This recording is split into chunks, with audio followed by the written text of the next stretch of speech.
Hello. ഇന്ന് നമ്മൾ ഭാരതീയ ന്യായ സംഹിതയിലെ the definition of crime and essentials of crime, ഒരു ക്രൈം എന്ന് പറഞ്ഞാൽ എന്താണ്, അതുപോലെ ഈ ഒരു ക്രൈമിൻ്റെ എസെൻഷ്യൽ എലമെൻറ്റ്സ് എന്തൊക്കെയാണെന്നാണ് നമ്മൾ നോക്കാൻ പോകുന്നത്. നമുക്ക് ആദ്യം ദ ഡെഫിനിഷൻ ഓഫ് ക്രൈം, എന്താണ് ക്രൈം എന്ന് നോക്കാം. The crime termed an offence is defined as an act or omission forbidden by law and made punishable by the state.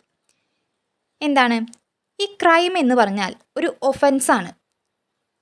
And it is defined as an act or omission, ഒരു ആക്റ്റോ അല്ലെങ്കിൽ ഒരു omission, നമ്മൾ ചെയ്യുന്ന ഒരു പ്രവൃത്തി അല്ലെങ്കിൽ അത് ചെയ്യാനുള്ളൊരു ടെൻഡൻസി, ഇതിനൊക്കെയാണ് നമ്മൾ ക്രൈമായിട്ട് കണക്കാക്കുന്നത്.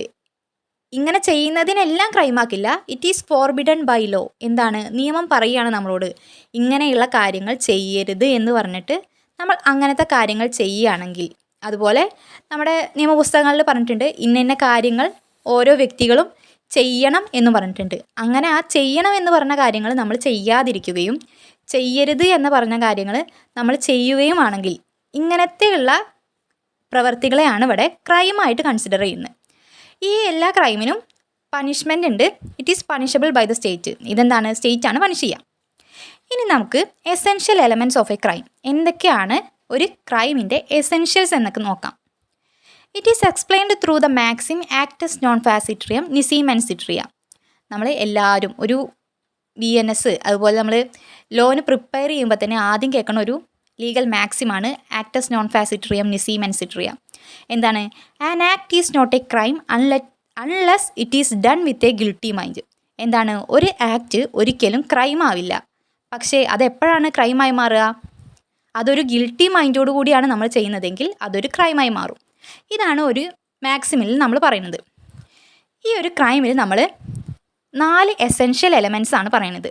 അതിൽ ആദ്യത്തെയാണ് human being, then actus reus, then mens rea and injury. ഇതിൽ ഹ്യൂമൻ ബീങ് എന്ന് പറഞ്ഞാൽ എന്താണ്? മനുഷ്യന്മാരായിരിക്കണം ഈ ഒരു ആക്ട് ചെയ്തിട്ടുണ്ടാവേണ്ടത്. ദെൻ അടുത്ത എസെൻഷ്യൽ എലമെൻറ്റ് എന്ന് പറയുന്നത് actus reus. It is the first essential element or ingredient of a crime. ഒരു ക്രൈമിൽ ആദ്യം വേണ്ട ഒരു എസെൻഷ്യൽ എലമെൻറ്റാണ് ഈ ആക്ടസ് റിയസ് എന്ന് പറയുന്നത്. An act is any event which is subject to the control of human will. ഒരു മനുഷ്യൻ്റെ കൺട്രോളിലുള്ള ഒരു പ്രവൃത്തിനെയാണ് ഈ ആക്ടസ് റിയസ് എന്ന് പറയുന്നത്. An act is a conscious movement. അതെന്താണ്? ഒരു കോൺഷ്യസ് മൂവ്മെൻ്റ് ആണ്. നമുക്ക് അതിലുള്ള എല്ലാ കാര്യങ്ങളും നമുക്കറിയും. It is the conduct which results from the operation of will. And the actus reus refers to the result of human conduct which the law seeks to prevent. If any human conduct is not prohibited by law the act or conduct will not be termed as a crime. എന്താണ് ഈ ഒരു conduct എന്ന് പറയുന്നത്? എന്താ? ഒരു operation of വില്ലിൻ്റെ റിസൾട്ടായിട്ടുണ്ടാവുന്നതാണ് ഈ ഒരു act. ഈ ഒരു ആക്ടസ് റിയസ് എന്ന് പറയുന്നത് നമ്മുടെ ഹ്യൂമൻ കണ്ടക്റ്റിൻ്റെ റിസൾട്ടായിട്ടുണ്ടാകുന്നതും അത് നിയമം തടയുന്നതുമാണെങ്കിൽ അങ്ങനെയുള്ള കാര്യങ്ങളിൽ ഇതൊരു ക്രൈമായിട്ട് കൺസിഡർ ചെയ്യും. പ്രൊഹിബിറ്റഡ് ബൈ ലോ ആണ് നമ്മൾ ആ ഒരു ആക്ട് ചെയ്തിട്ടുണ്ടെങ്കിൽ ആ ഒരു കണ്ടക്റ്റിനെ ക്രൈമായിട്ട് കൺസിഡർ ചെയ്യുമെന്നാണ് നമ്മൾ പറയുന്നത്. ഇപ്പോൾ ഞാൻ ഒരാളുടെ മുഖത്തേക്ക് അടിക്കുകയാണ്. ഇതെന്താണ്? അയാൾക്കൊരു ഇഞ്ചുറി ഉണ്ടാക്കുന്നുണ്ടാണ്. അപ്പോൾ ഇവിടെ എന്താണ്? നമുക്ക് എല്ലാവരെയും പെട്ടെന്ന് കയറി തല്ലാൻ പറ്റുമോ? ഇല്ലല്ലോ. നമുക്കങ്ങനെ എല്ലാ ടൈമിലൊന്നും ഒരാളെ കയറി തല്ലാൻ പറ്റില്ല. പക്ഷേ ഇവിടെ ഞാൻ എന്താണ്, എനിക്ക് അയാളെ തല്ലണം, അയാൾക്കൊരു ഇഞ്ചുറി ഉണ്ടാക്കണം എന്ന് വിചാരിച്ചിട്ടാണ് ഞാൻ അയാളെ കയറി തല്ലണത്. അപ്പോൾ ഇവിടെ ഞാൻ ചെയ്തത് ഒരു ക്രൈമാണ്. എൻ്റെ ഈ സ്ലാപ്പിംഗ് എന്ന് പറയുന്ന ഈ ആക്ടസ് റിയസ് എന്താണ്? ഇവിടെ ഒരു ക്രൈമായിട്ട് കൺസിഡർ ചെയ്യുന്നു. ദെൻ തേർഡ് എസെൻഷ്യൽ തിങ് ആണ് നമ്മുടെ മെൻസ് റിയ. It is the guilty mind. There must be a mind at fault before any crime can be committed. An act or omission alone is not sufficient to constitute a crime. It is necessarily have to be accompanied by a guilty mind. എന്താണ് ഈ ഒരു guilty mind എന്ന് പറഞ്ഞാൽ? നമുക്ക് ഒരു തെറ്റ് ചെയ്യാനുള്ള ഒരു ടെൻഡൻസി നമുക്ക് ഉണ്ടാക്കില്ലേ? ഇതിനെയാണ് ഒരു മെൻസ് റിയ എന്ന് പറയുന്നത്. നമ്മളൊരു ആക്ഷൻ ചെയ്യുമ്പോൾ ആ ഒരു ആക്ഷനെ മാത്രം നമുക്ക് ക്രൈമായിട്ട് കൺസിഡർ ചെയ്യാൻ പറ്റില്ല.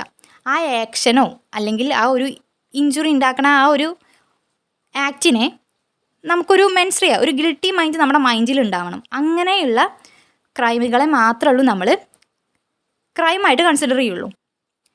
മെൻസ്ട്രിയക്കിന് ഡിഫറെൻറ്റ് കൈൻഡ്സ് ഉണ്ട്. ഈ മെൻസ്ട്രിയ എന്ന് പറയുന്നത് നമ്മളെ ഗിൽട്ടി മൈൻഡ്, നമ്മളെ മനസ്സിലുണ്ടാകുന്ന ഒരു തെറ്റായിട്ടുള്ള ചിന്തയാണ് ഈ ഗിൽട്ടി മൈൻഡ്. ഈ ഗിൽട്ടി മൈൻഡിന് ഡിഫറെൻറ്റ് കൈൻഡ്സ് ഉണ്ട്. അതിലാണ് ഒന്ന് intention, then motive, then knowledge, negligence, then recklessness or rashness. ഇതിലെ ഈ ഇൻറ്റൻഷൻ എന്ന് പറയുന്നത് it is the state of mind of a man who not only foresees but also desires the possible consequences of his content. എന്താണ് ഇതിലൊരു intention? അയാൾക്ക് ഒരു state of mind ഉണ്ടാവും. അയാൾ എന്താണ് മുൻകൂട്ടിയിട്ട് ഒരു കാര്യം ചെയ്യണം, അങ്ങനെ ചെയ്താൽ അയാൾക്ക് ഇങ്ങനെ സംഭവിക്കാം എന്ന് ഒരു മൈൻഡ് ഉണ്ടാവുക. ഇപ്പോൾ ഒരാൾ കല്ലെടുത്തെറിയാണ്, ആ കല്ലെടുത്തെറിഞ്ഞാൽ അയാൾക്ക് പരിക്ക് പറ്റാം എന്ന് നമുക്കറിയില്ലേ. അപ്പോൾ ഈ കല്ലെടുത്തെറിഞ്ഞ് അയാൾക്ക് പരിക്ക് പറ്റണം എന്ന ഉദ്ദേശത്തോടു കൂടി എറിയുകയാണെങ്കിൽ ഇവിടെ ഇൻറ്റൻഷൻ എന്ന് പറയാം. അതൊരു മെൻസ്ട്രിയയാണ്. അപ്പോൾ അയാൾ ചെയ്യുന്നത് എന്താണ്? ഒരു ക്രൈം ആവും. Then motive. It is an attitude of the mind. It is the emotion that prompting to do an act. Love, compassion, fear, jealousy, hatred, perverted, lust, desire for money etcetera are example of emotion prompting as to do an act and they constitute motive. എന്താണ് ഈ love, compassion, fear, ജെലസി ഇങ്ങനെയുള്ള നമ്മുടെ human desires ആണല്ലോ ഇതൊക്കെ. ഇങ്ങനെയുള്ള കാര്യങ്ങൾ കൊണ്ട് നമ്മൾ ഒരാൾക്ക് ഒരു ഇഞ്ചുറി ഉണ്ടാക്കുകയാണ്. ഇതിനെയാണ് മോട്ടീവ് എന്ന് പറയുന്നത്. Then knowledge. Knowledge refers to the personal information of a person who does an act. It is a state of mind of a person. Under law, doing of an act with knowledge may constitute a crime. Knowledge എന്ന് പറഞ്ഞാൽ എന്താണ്? നമുക്കറിയും, അയാൾക്ക് എല്ലാ അറിവും ഉണ്ട്. ഞാനിപ്പോൾ ഒരു വടി എടുത്തിട്ട് ഒരാളെ തല്ലി, അപ്പോൾ ആ തല്ലുമ്പോൾ അയാളുടെ കാലിനോ അല്ലെങ്കിൽ അയാളുടെ കയ്യിനോ എന്തെങ്കിലും പരിക്ക് പറ്റും, അല്ലെങ്കിൽ അത് ഒടിയും എന്നൊക്കെ അറിവുണ്ട് എനിക്ക്. എന്നിട്ട് ഞാൻ അയാളെ തല്ലിയാൽ എന്താണ്? അതൊരു ക്രൈമായിട്ട് കൺസിഡർ ചെയ്യും. Then negligence. Negligence means want of care. When a person who is bound to take care fails to take care of an ordinary prudent man, his mind is at fault and the faulty state of mind is known as negligence. Negligence എന്ന് പറഞ്ഞാൽ നമുക്ക് എന്താ? അശ്രദ്ധ. നമുക്ക് അവിടെ ശ്രദ്ധിക്കണം എന്നറിയും, പക്ഷെ നമ്മുടെ ശ്രദ്ധയില്ലായ്മ കൊണ്ട് അവിടെ ഒരു തെറ്റ് ചെയ്യാണ്. ഇപ്പോൾ ഒരാൾ വണ്ടി ഡ്രൈവ് ചെയ്തുകൊണ്ടിരിക്കുകയാണ്, അപ്പോൾ അയാൾക്കറിയണം വണ്ടി ഡ്രൈവ് ചെയ്യുമ്പോൾ നമ്മൾ കെയറിങ് ആയിട്ട് ഇരിക്കണം, നല്ല ശ്രദ്ധിച്ചിട്ട് വണ്ടി ഓടിക്കണം എന്നൊക്കെ അറിയാം. പക്ഷേ അയാളുടെ ശ്രദ്ധയില്ലാതെ അയാൾ വേറെ എന്തോ ശ്രദ്ധിച്ച് വണ്ടി ഓടിച്ചപ്പോൾ അയാൾ ഒരാളെ ഇടിച്ച് അവിടെ ഒരു മിസ്റ്റേക്ക് പറ്റി അയാളുടെ. അപ്പോൾ ഇവിടെ എന്താണ്? നെഗ്ലിജൻസ്. അയാളുടെ നെഗ്ലിജൻസ് കൊണ്ടാണ് അയാളൊരു ക്രൈം അവിടെ കമ്മിറ്റ് ചെയ്തത്. Then recklessness. When a person does an act with foresight of injury but without desire to cause harm to any person, the state of mind can be called recklessness. എന്താണ് recklessness എന്ന് പറഞ്ഞാൽ? നെഗ്ലിജൻസിൻ്റെ പോലെ തന്നെയാണ്. അയാൾക്ക് അറിയാം അവിടെ ഒരു ഇഞ്ചുറി സംഭവിക്കും എന്നൊക്കെ അയാൾക്ക് അറിയും, പക്ഷേ അയാൾ അവിടെ ആരും ഉപദ്രവിക്കണം എന്ന് വിചാരിച്ചിട്ടൊന്നുമല്ല ചെയ്യുന്നത്. പക്ഷേ അവിടെ ഒരു ഇഞ്ചുറി സംഭവിക്കുകയാണ്. ഇപ്പോൾ ഭയങ്കര ഒരു തിരക്കുള്ളൊരു ടൗണിലേക്ക് ഭയങ്കര സ്പീഡിൽ ഒരാൾ വണ്ടി ഓടിച്ച് വരികയാണെങ്കിൽ എന്താ? അവിടെ ഒരു ആക്സിഡൻറ്റ് സംഭവിക്കും. ഇതാണ് ഈ റെക്ലെസ്നെസ് എന്ന് പറഞ്ഞാൽ. അപ്പോൾ നമ്മൾ 4 എസെൻഷ്യൽ എലമെൻറ്റ്സ് ആണ് ഇവിടെ നോക്കിയത്. ദെൻ ലാസ്റ്റത്തെ 4-മത്തതാണ് ഇഞ്ചുറി. ഇങ്ങനെയുള്ള എല്ലാ കാര്യങ്ങളും ഉണ്ടാകുമ്പോൾ അവിടെ ഒരാൾക്ക് എന്താണ്? ഇഞ്ചുറി സംഭവിച്ചിട്ടുണ്ടാവും. അപ്പോൾ ഈ 4 എസെൻഷ്യൽ തിങ്സ് ആണ് ഹ്യൂമൻ ബീങ്. ഫസ്റ്റത്തെ എന്താണ്? ഹ്യൂമൻ ബീങ് ആയിരിക്കണം ഈ ചെയ്യുന്ന ആൾ. ദെൻ ആക്ടേഴ്സ് റിയസ്, അയാളുടെ വക ഒരു ആക്ട് അവിടെ സംഭവിച്ചിട്ടുണ്ടാവണം. ദെൻ മെൻസ്രിയയിലുള്ള 5 ടൈപ്സ് ഏതൊക്കെ? Intention, motive, knowledge, negligence, recklessness. ഇത് 5 അവിടെ ഉണ്ടായിട്ടുണ്ടാവണം. Then injury.